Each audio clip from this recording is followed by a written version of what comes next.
Jump in the water with them and float. Hold their hand and float with them. That's the best place to start.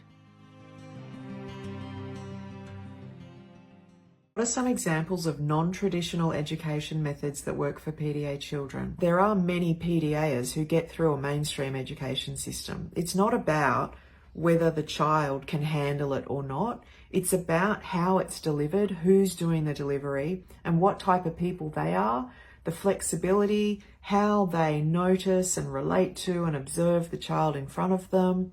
It's not about non-traditional education methods or what's the right school, what is the right format, what is the right structure.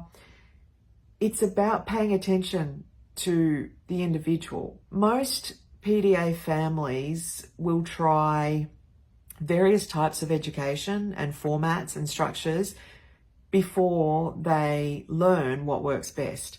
And there isn't a magic bullet. There's no magic answer for anybody or everybody. We're all completely different. Many PDA families engage with what's called unschooling or unlearning, where they follow the child's lead. And that means that many children that have come from a structured environment and it hasn't worked for them, we often go into overdrive thinking we have to provide structured learning experiences for them at home.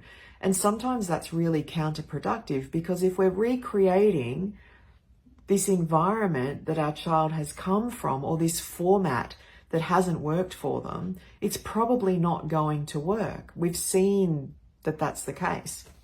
So I think trial and error, but also knowing that sometimes rest is really important. If a child's been immersed in an educational institution and it's been chronically distressing for them, rest is going to be really important, rather than drawing them out and engaging them with another form of learning. The fear around children getting behind in their education is somewhat misguided, because our brains don't stop learning. We don't get to a point where we don't learn anymore.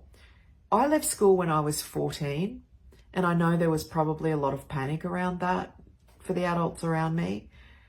Now I'm 45 and I pursued learning avenues that felt right and good for me, and I did that when I was able to do that, and it worked out really well for me. It's been really hard, but school was really hard.